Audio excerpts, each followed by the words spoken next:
नमस्कार दोस्तों, शिक्षा चक्र चैनल पर आप सभी का स्वागत है। दोस्तों, आज हम मूल्यांकन के दो अप्रोचेस फॉर्मेटिव असेसमेंट और समेटिव असेसमेंट के बारे में बात करेंगे और यह जानने का प्रयास करेंगे कि फॉर्मेटिव असेसमेंट और समेटिव असेसमेंट में क्या अंतर होता है, इसका क्या उपयोग है और यह कब लिया जाता है। तो आइए देखते हैं असेसमेंट के दो अप्रोचेस, फॉर्मेटिव असेसमेंट और समेटिव असेसमेंट को।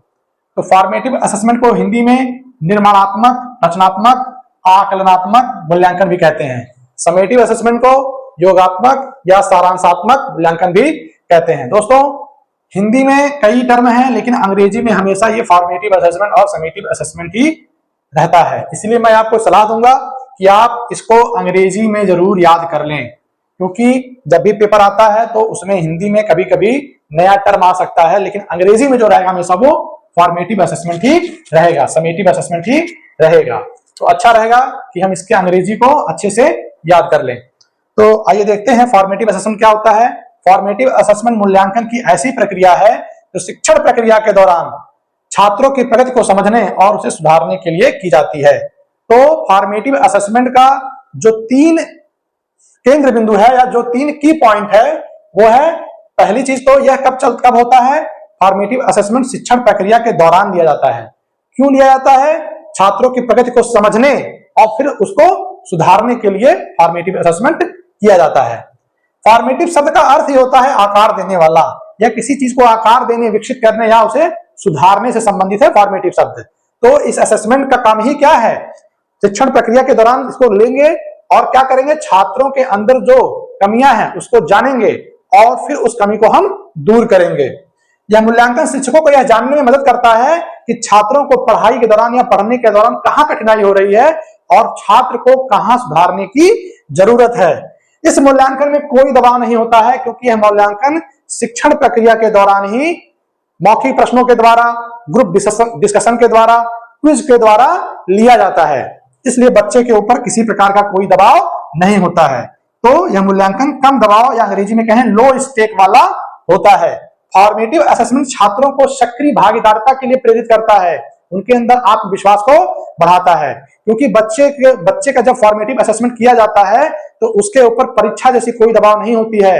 वह ग्रुप डिस्कशन के माध्यम से, मौखिक प्रश्न के माध्यम से हम बच्चों से सवाल करते हैं, जिससे बच्चे उन सवालों का जवाब देते हैं और क्या करते हैं, क्लासरूम में सक्रिय भागीदारिता करते हैं। इससे बच्चे का आत्मविश्वास भी बढ़ता है और जिस विषय पे उसकी कठिनाई हो रही है उसके बारे में जानकारी भी हो जाती है और फिर हम उस कमी को दूर करने की कोशिश करते हैं। यह मूल्यांकन एक कार्य और करता है, अंतिम परीक्षाओं के लिए छात्रों को तैयार करता है।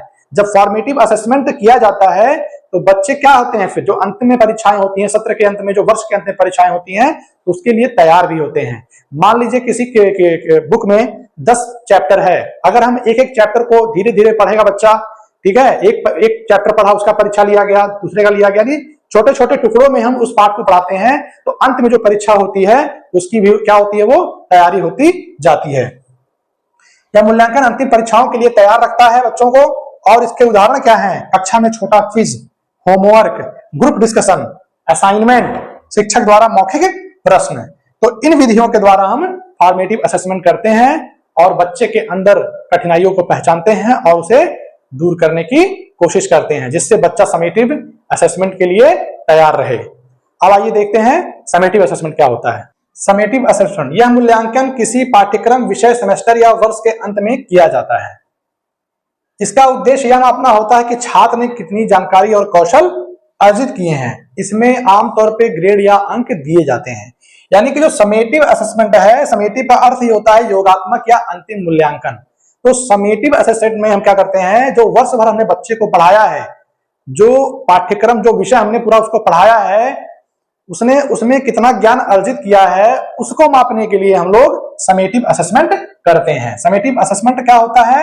यह शिक्षण के दौरान नहीं होता है, बल्कि यह शिक्षण प्रक्रिया के समाप्त होने के बाद, वर्ष भर पढ़ने के बाद बच्चे ने कितना सीखा है, कितना ज्ञान अर्जित किया है, कितना कौशल अर्जित किया है, इस चीज को हम जांचने के लिए समेटिव असेसमेंट करते हैं। इसका उद्देश्य यह होता है कि छात्र ने किसी ज्ञान या कौशल को कितना अर्जित किया है, और इस मूल्यांकन में हम बच्चे को ग्रेड या अंक देते हैं।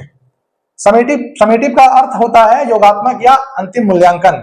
इसमें छात्र की अंतिम उपलब्धि मापी जाती है, यानी कि हमारा जो यहाँ पर कीवर्ड होगा वो क्या होगा, अंतिम उपलब्धि। ठीक है, और यहाँ क्या होगा, बच्चे को ग्रेड या अंक दिए जाएंगे।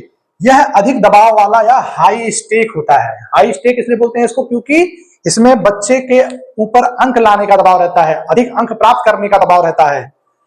और इसका उदाहरण क्या हो जाएगा आपका, वार्षिक परीक्षा, सेमेस्टर एग्जाम, बोर्ड परीक्षा जो हाई स्कूल इंटर में होता है, रिसर्च पेपर या फाइनल प्रोजेक्ट, कोई प्रोजेक्ट दिया गया बच्चे को जिसका फाइनल सबमिशन करना होता है उसको, या कोई रिसर्च पेपर लिखने के लिए दिया गया है तो उस रिसर्च पेपर को खत्म करने के बाद उसको उसका प्रस्तुतिकरण करने को कहा जाता है समेटिव असेसमेंट के अंतर्गत।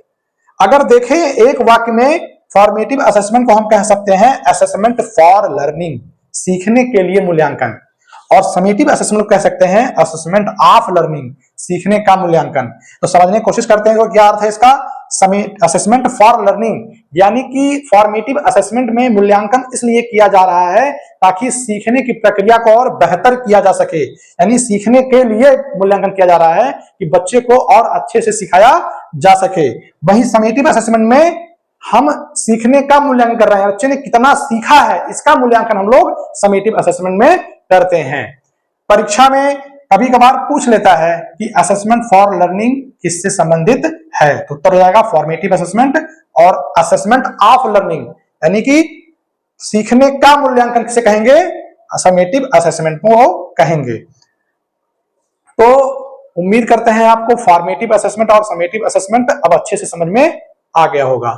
अगर आपको मेरा ये वीडियो अच्छा लगा हो तो इसे लाइक करिए, मेरे चैनल को सब्सक्राइब करिए और अपने दोस्तों को शेयर करिए। धन्यवाद।